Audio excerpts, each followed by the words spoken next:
down on the bottom, there's a more tab. There you go. Mm-hmm. Okay, go So we ahead. should be recording now. Do you see that? Yes, I do. Okay, excellent. All right. Welcome, everyone, and thank you for joining us today. This is going to be a session on modernizing the unemployment benefits experience, but I don't want to really pin us into that one particular benefits experience. So let me just give you a little background and then talk about what we're going to cover today. So with the worldwide impact of COVID-19 and the resulting impact to related services, organizations, and providers are becoming increasingly overwhelmed with the deluge of citizen requests. And so unemployment benefits is just one of those deluges. And that's causing unprecedented backlogs, overwhelmed staff, and chaos. And these agencies don't have the luxury of taking people offline to solve those complex problems because we're no longer in a face-to-face world now. We need immediate solutions to assist with not only deflection of common questions using self-service portals and virtual agents, but we also need to think about automation of work and cases so those agents can really focus on what's most critical. So what we're going to talk about is not only the response in terms of the unemployment benefits experience, but how we move from this state of response that we're in to one of readiness so that we're ready for the next demand in services, and then looking farther out to having a more resilient government workforce that can handle citizen demand both in terms of scale and in terms of the new method of delivering services, which is going to be less face-to-face, more remote work. I think everyone agrees that that is pretty much going to be the new norm. So Carol, you want to go ahead and introduce yourself? Great. Good afternoon, everyone. This is Carol Rentema, and I'm a senior solution architect at ServiceNow, focusing on our customer service management solutions. And I will be taking you guys today through a demonstration. Great. My name is Tom Yates. I'm the Chief Strategist for State and Local Government with ServiceNow. I have been in this role for about 1 year, and prior to that, I was a customer. So I was implementing ServiceNow in a local government in Maryland. So I have experience on both sides of the table. And what we're going to do is we're going to try to give you the perspective of someone who is responding to this crisis, as well as what the opportunities are within it. So if you think about digital transformation, it's always been on the radar, especially inside IT departments. And if you're already transforming now, you need to go faster. And if you haven't started yet, you have to start today. That's pretty much what the new normal is. We no longer live in a world of face-to-face communications. We are digital, we are remote. So in terms of looking at the response aspect of it, that's measured in hours and days. And the key priorities for people in response mode are we have to maintain visibility, we have to maintain communications, and we have to maintain productivity during the crisis. And you see a lot with emergency responders as well as the medical community. They have jumped into action and they are prepared for this epidemic a lot more than the rest of us might be.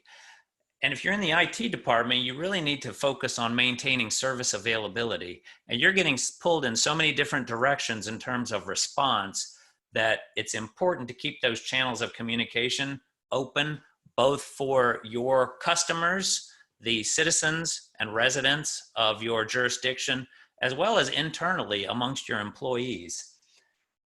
Then if we take a step back from response mode, we need to be ready for managing that new demand that's coming in. The case that we're talking about today is around unemployment insurance benefits. Just the sheer number of people applying has overloaded many systems. And I'm sure many of you have heard about the situation in Florida. I think every state is going through something similar where their cases for the week were measured in the low thousands, and now they're measured in either the high hundreds of thousands or millions. and it's just causing systems to crash. I know in Florida, the online form crashed. They put a PDF file up there, which is great if you want to fill something out and mail it in. But if you have any questions, it's hard to get answers. It's hard to have any sort of human interaction. So we need to be ready for not only this unemployment insurance benefits application, but think about the other services the government provides and how those are going to be stressed during this time of crisis and the immediate aftermath. For example, people applying for food assistance or housing assistance or child assistance, all of those are going to be stressed, just like the unemployment insurance aspect has been stressed. Then if we take a step back from that, we need to think about resiliency for our organization. So the long-term strategic priorities that we had coming into this year, we need to look at those again and say, are those still relevant? And in this time of increased visibility on the digital and the cloud-based systems, have we taken the resiliency that we need into account? So we're going to go and look at those priorities. We're going to look at scalability. So how can we support not only our IT staff and our employees, but our customer, citizen, resident needs as well? And how resilient is our organization? Are we able to flex and work remotely? Is remote work going to be the new norm? So we need to really sit down and reevaluate some of those processes, looking at our supply chains from the outside in to make sure that services stay in a strong state of delivery through the next crisis, which may or may not take the shape of this one.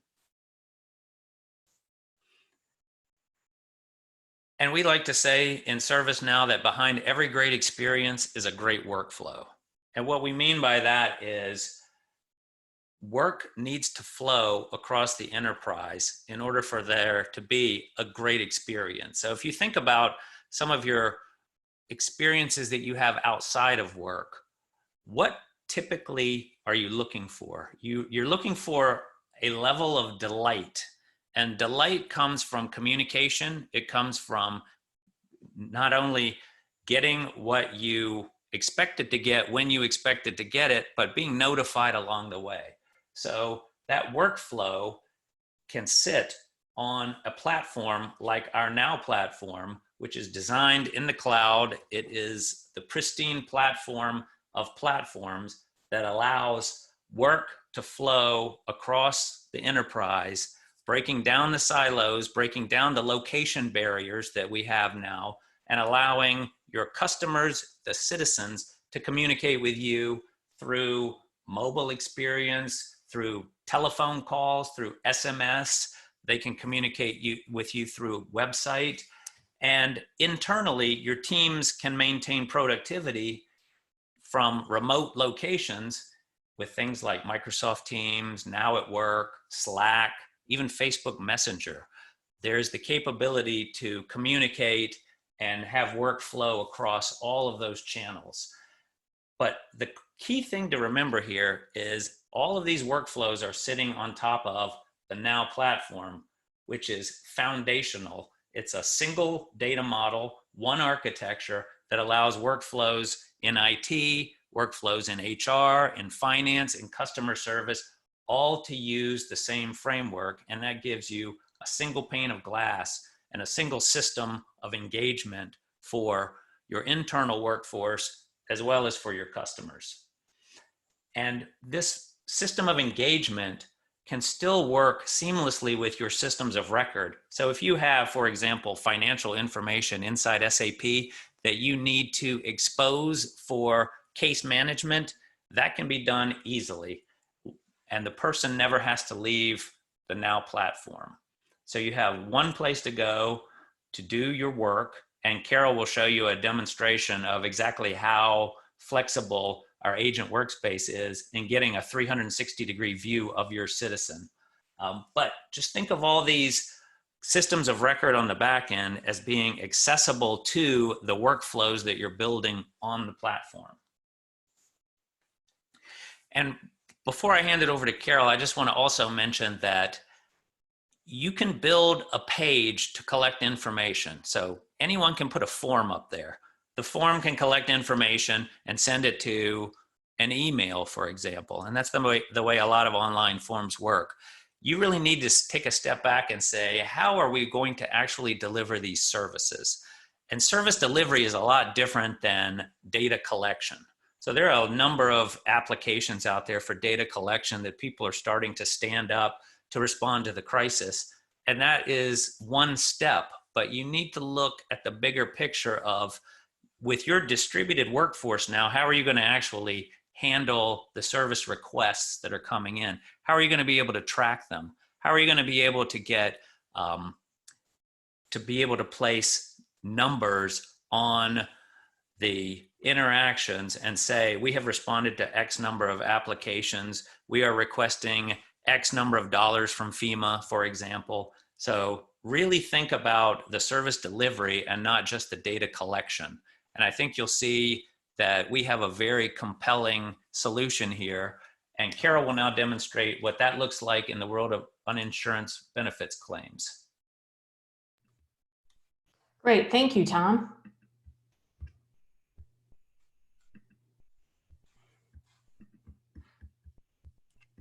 Okay, let me go ahead and get into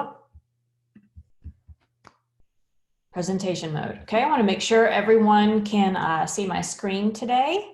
You should see just one PowerPoint slide up. Now, I want to just point out that we are trying to save some time at the end for question and answers. So if you have any questions, feel free to just put them in the chat, and we can get to those when I finish up with the demonstration today.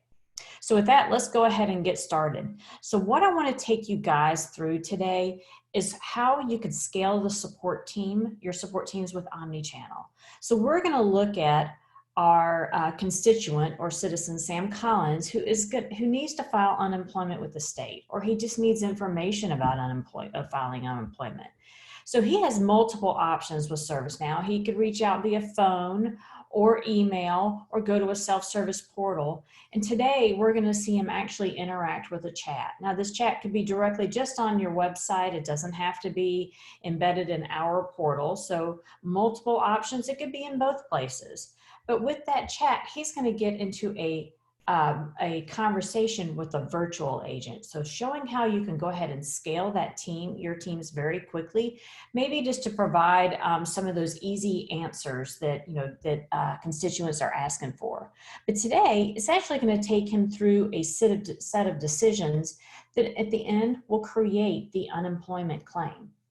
So John Jason will be our agent, and he's going to receive this work. He's working at his home today, but he could be working in an office or at home, in any location.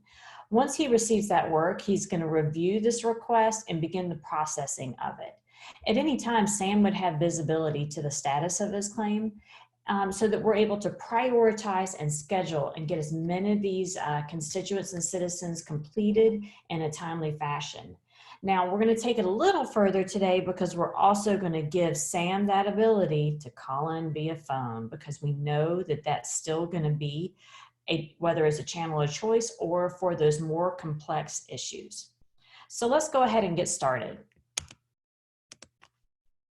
Okay, today, as Sam, he's going to navigate to GovNow, to their portal.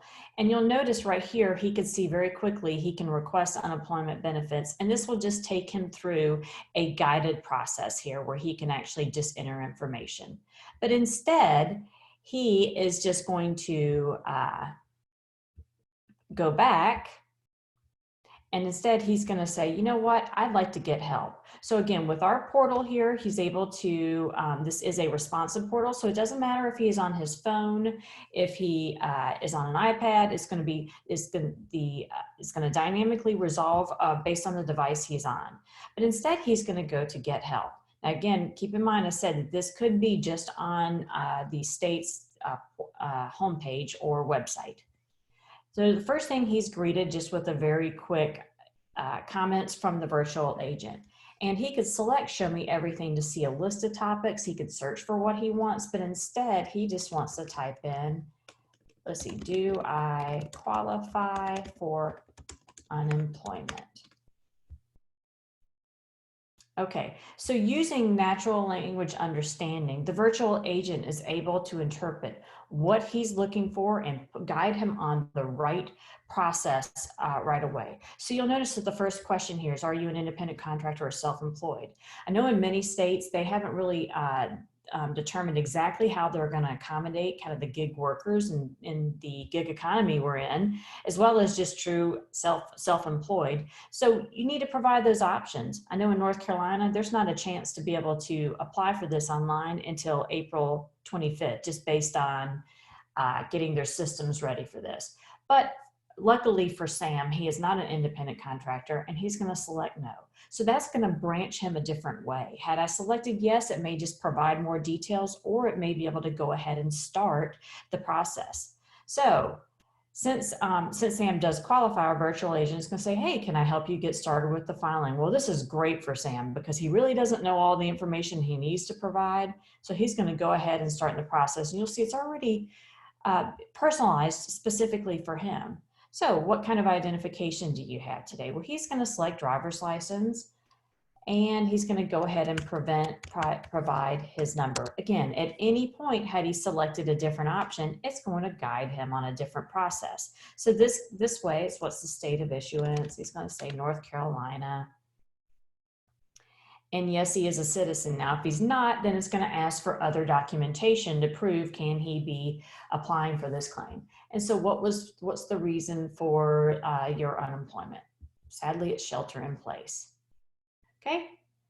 So now you can see it's going to just take us through this process of all the way through going through the unemployment. So I'm not going to finish this out here today because again, it's just a series of questions we've taken from the many forms that you can find out on many of the states today where they're asking you to fill it out, email it in, fill it out, mail it in. So instead, we're just going to go ahead and understand that we could have continued the process here. I could have created filled out the form within here. In any chance, I could, if an agent was available, I can always reach out to a live agent, could send an email to support or call. So I just want to make sure everybody understands when we say omni-channel, we mean all channels. So with that, what I'm going to do now is switch over to John Jason, our agent. And he's the one who's really handling the very frustrated, I lost my way there. He's the very frustrated constituents within the state who are, you know, they've lost their jobs, they need to file for unemployment. It's not an easy process. So he's already been stressed as well. And now he's dealing with systems going down and the phone calls ringing off the hook. So what if he had a better way to manage his work? So today, Sam logs into his agent workspace, and this is on his homepage, just gives him some key performance indicators as to how he's doing with managing his work, as well as his team. So he can see a quick report here of claims by reason. He can see any that are unassigned, maybe that his team needs help with, that he can pick up if he's in a lag with phone calls or with work. And he can always see a detail of any of the cases that he's working on.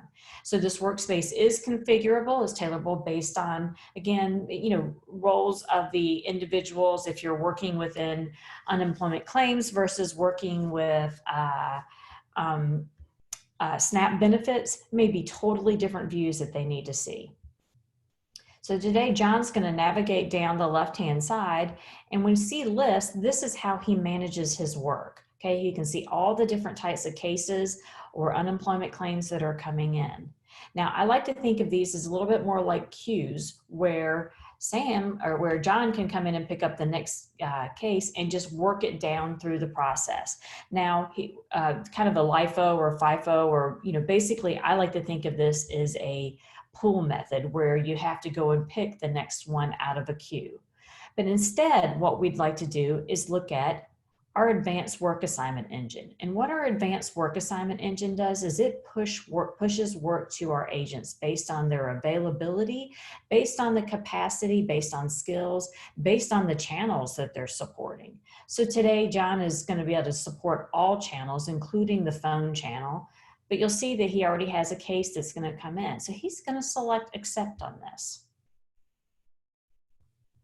Now, while I do that, I'm going to go ahead and minimize my inbox. And you'll notice the first thing that comes up are special handling notes.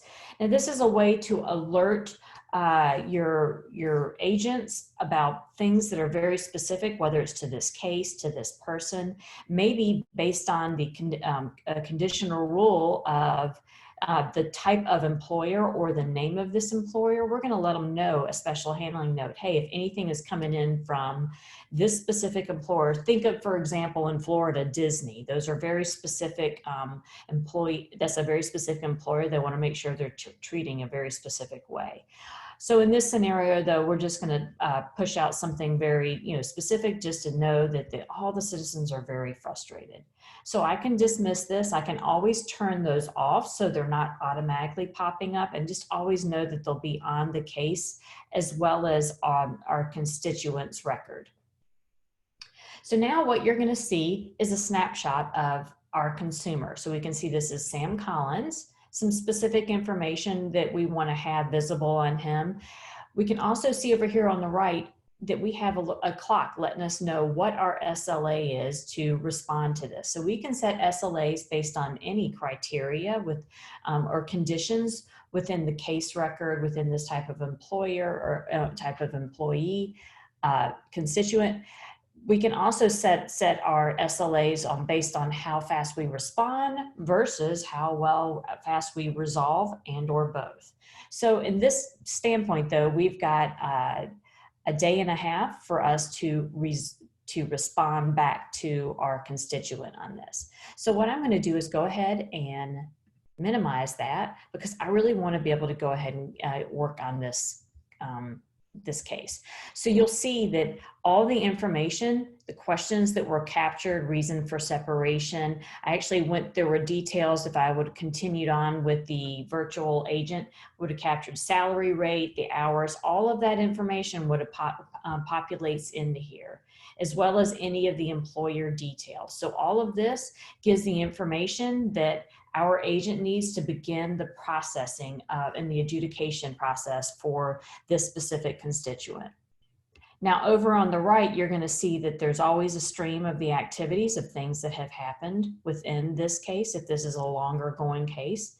And then something I wanted to point out over here is on the right-hand side is the agent assist. So think as the agent assist is a way to provide tools to help our agent be able to resolve these things faster. So it's pushing more information to them. You'll notice here that the first thing pops up is a similar case. So think of this. Sam Collins perhaps had called in before. He was frustrated. He hadn't heard anything yet. So he is going to go and now out on the website and create a case again. So this is just one way that we could look for, this is duplicate, or for other poor types of behaviors such as fraudulent activity. Now, the similar cases here and recommend similar open and or closed cases is using our machine learning technology to be able to look for similar type cases.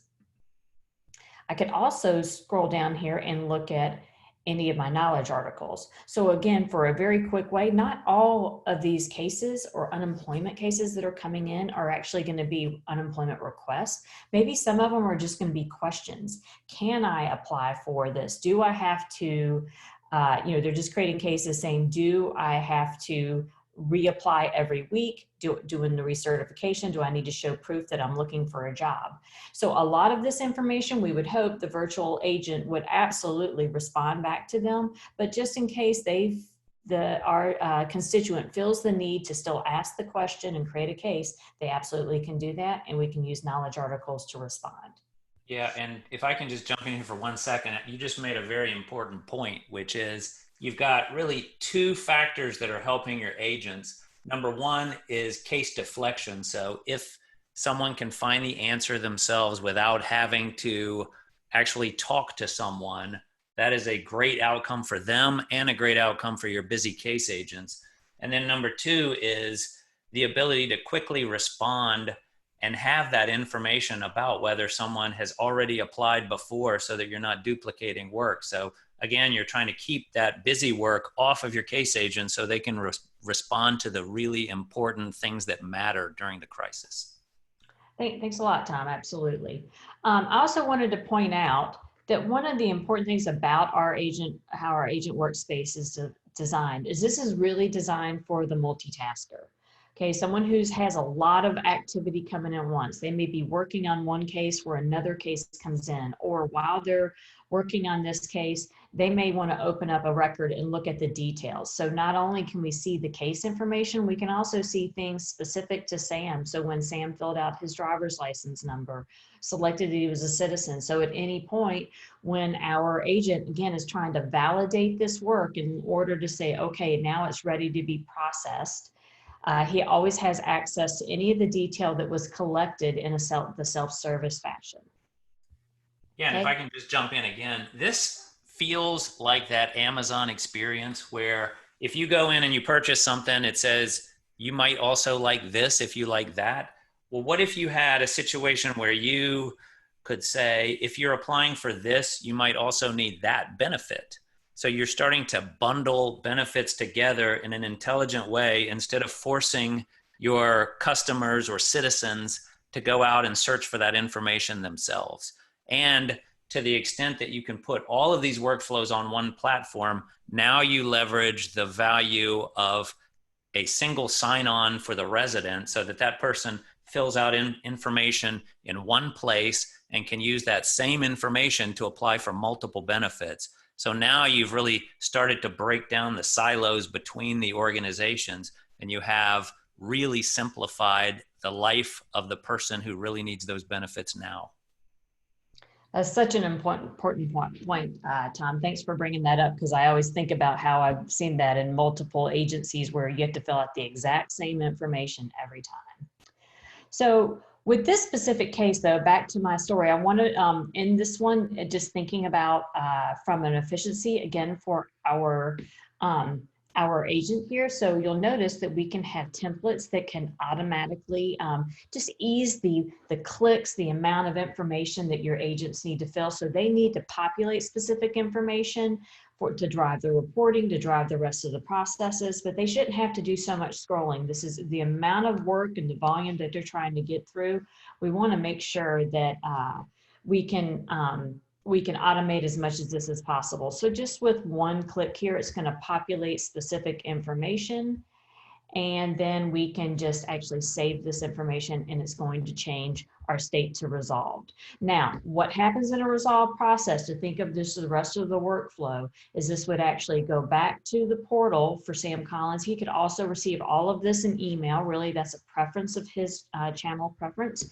So he would receive, hey, this has been resolved. Do you want to close this? Is this resolved like you expected it to? So that way he has the option to say, no, this is not resolved, before we close out the overall case, and ideally take him through a survey so that you can capture more of that constituent satisfaction for your all of your state citizens.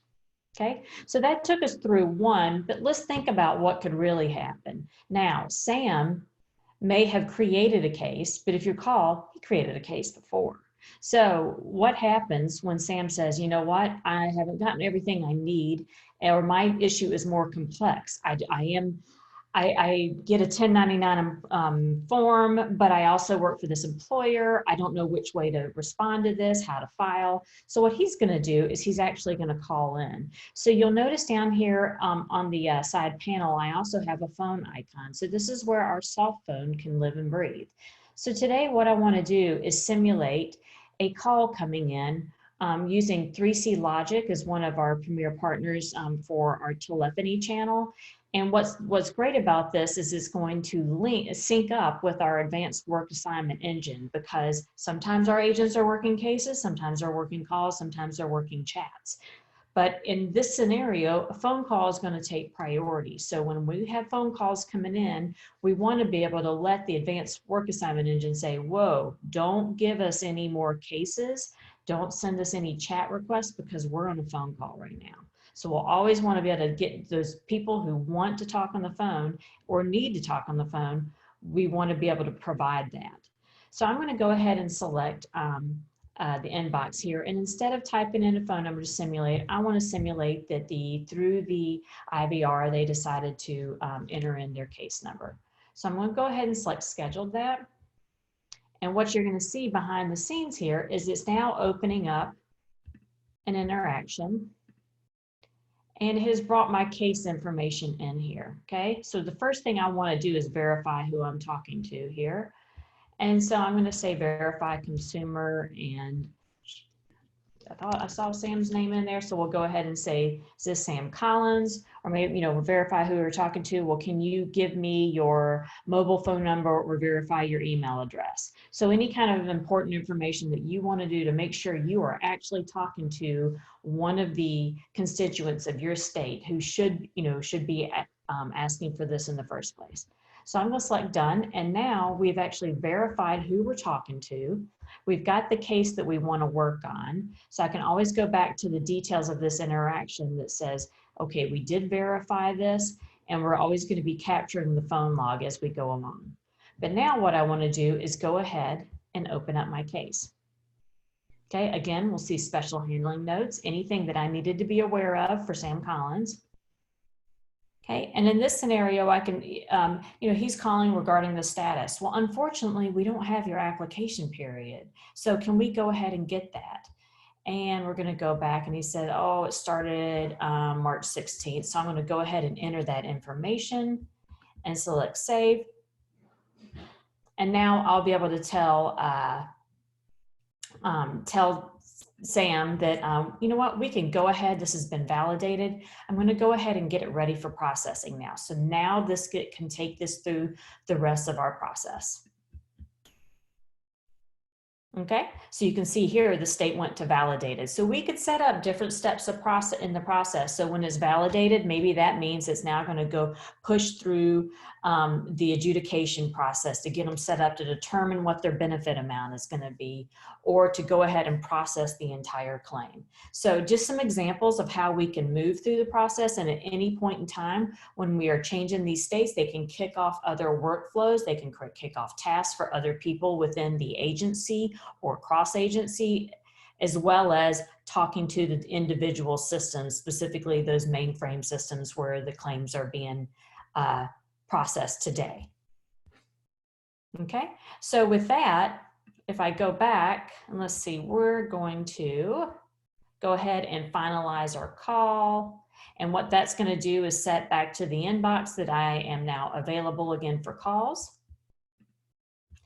And at any point in time, I should be able to, there we go, have all the phone log for my details. So now we've captured all this information in our single pane of glass. So regardless of whether we have conversations coming in through chat, through the virtual agent, from cases that are created on the self-service and email, or from phone, we can interact and have all that information in that one view of our constituent and of the work. Yeah, and this just really shows the power of having that system of engagement that is omni-channel, because if you think about the call center of the future, a lot of customers, a lot of government agencies, a lot of enterprises have spent a lot of money on their call centers, and they upgraded them from analog to voice over IP, which was huge. But now with something as simple as this 3C Logic plugin, we can take it to the next level, which is the call center of the futures. So advanced case management becomes something that can be handled by remote teams in real time, whether people are calling in or texting or emailing. We have all of those different channels that are available to us.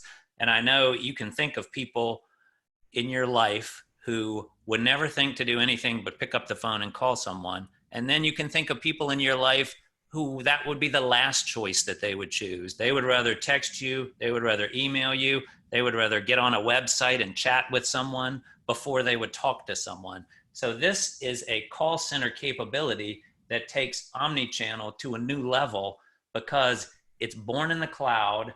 And it also gives you all of those different work streams that are coming in through all those different channels in one place, so that you keep that 360-degree view. So instead of thinking about a call center being a physical location with people with headsets on, now you can think of your call center as being a resilient, cloud-based, remote workforce enabler of workflow. So I think this is a true game changer.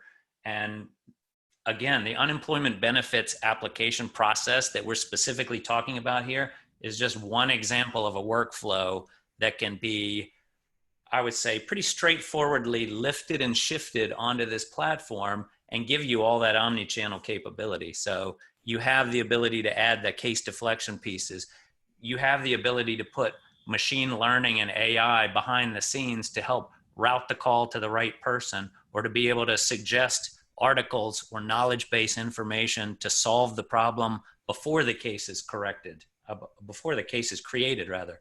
So there's a lot of power here. Great, thanks a lot, Tom.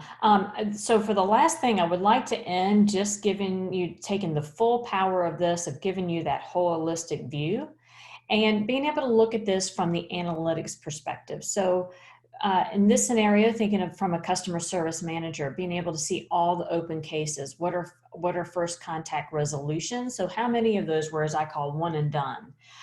What's the mean time to resolve? So over time, being able to trend this, looking at your backlogs, so that you know when you need to maybe shift people from one channel to the other, or shift people from one group to the other. So I know in the short term, all the states are really trying to, just get through, handle the phone calls, take care of, what they can take care of right now. But over time, to be able to think about how can we manage this more effectively, and be able to, in real time, look at the trends and say, wow, we need to make a change for next year.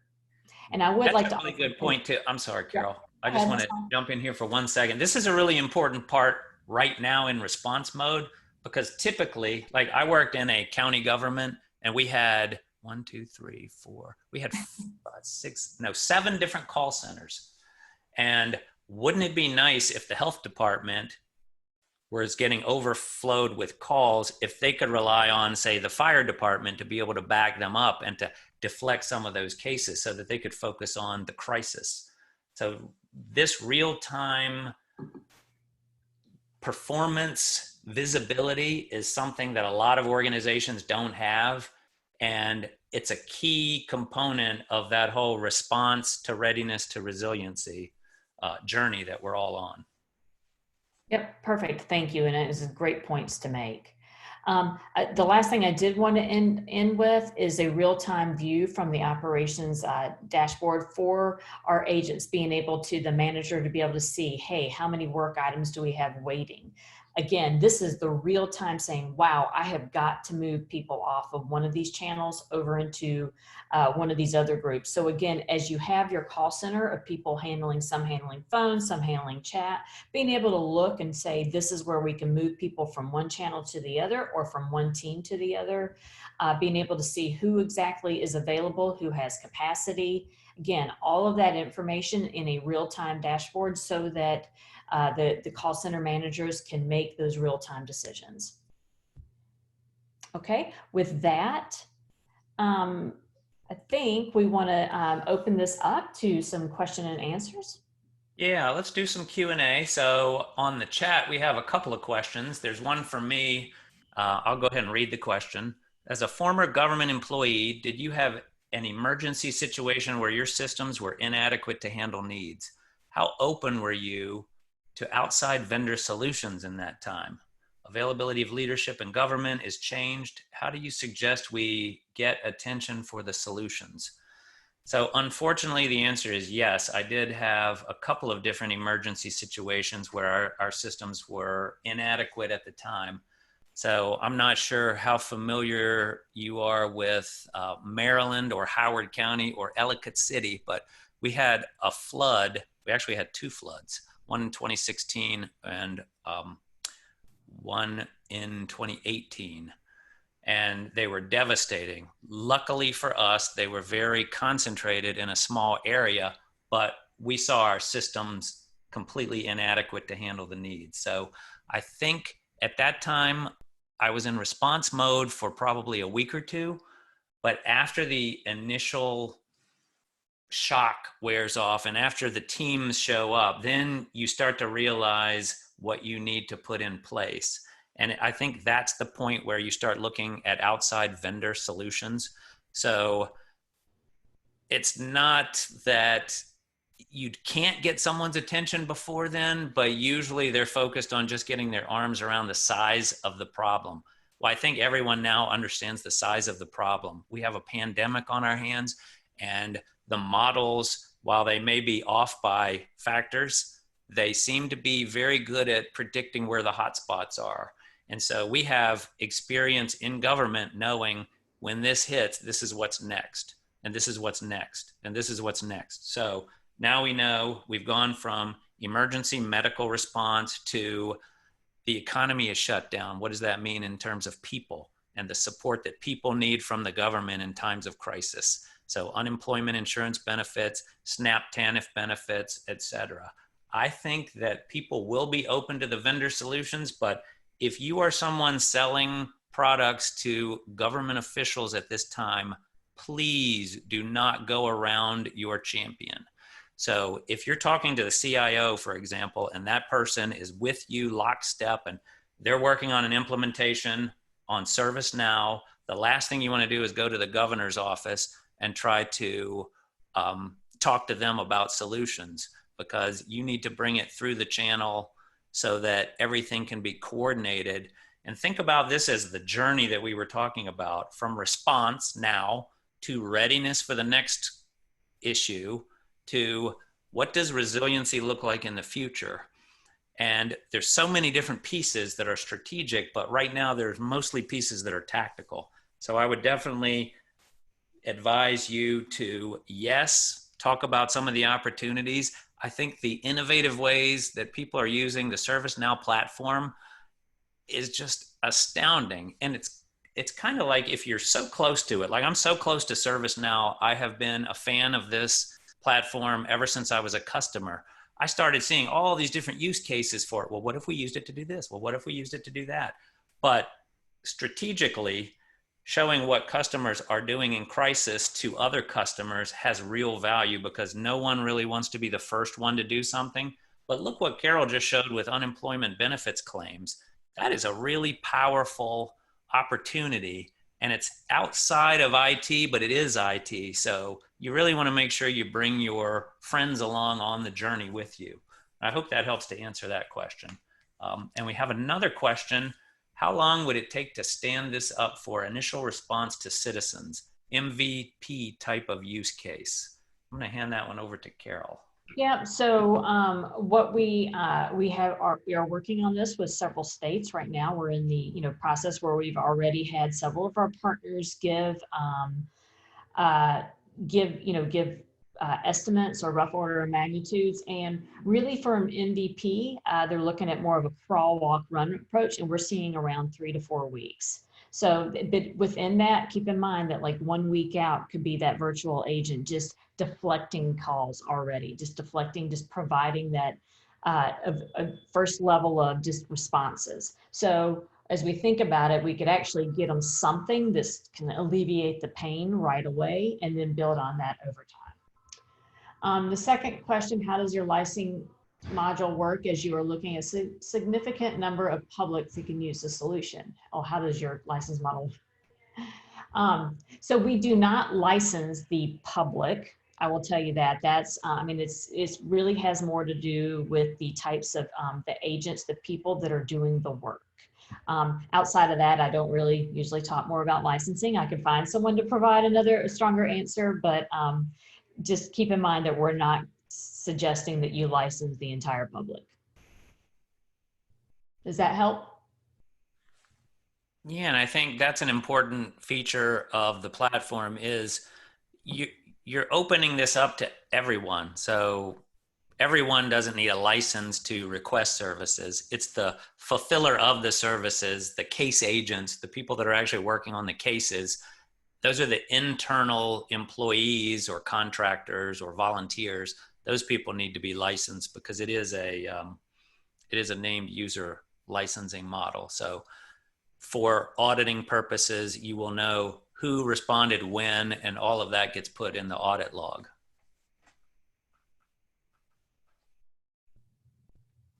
Okay, any other questions?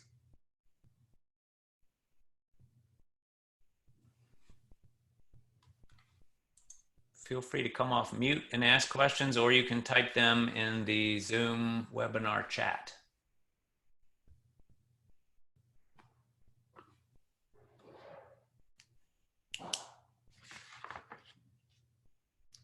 Okay. I think well, everyone has had time enough to hit the mute or unmute button and ask a question if they had one. Oh, it says they can't come off mute. Oh, they can't come off mute. Oh. Let's see. Okay. Raise your hand. I am not enough of a Zoom expert to. Yep, you can just keep it definitely in the chat panel if you want to, if you have any other questions. Okay, so we'll just wait here a couple minutes more for anyone typing in the chat. Okay, well, with that, I hope this helps you see how we can make the world of work better with ServiceNow. And we'll go ahead and wrap that up. Tom, thank you so much for your help today and for leading this. And please, if you have any other questions, feel free to follow up with either one of us or with anyone from within ServiceNow. We'll be happy to help you. Yep, and I'm gonna go ahead and share this. There is my name, Tom Yates, my email address, tom.yates@servicenow.com. If you have any questions or you would like to know who to talk to for more information, just shoot me an email and I will be happy to connect you to the right person. Thank you so much for your time and have a great day. Great, thank you.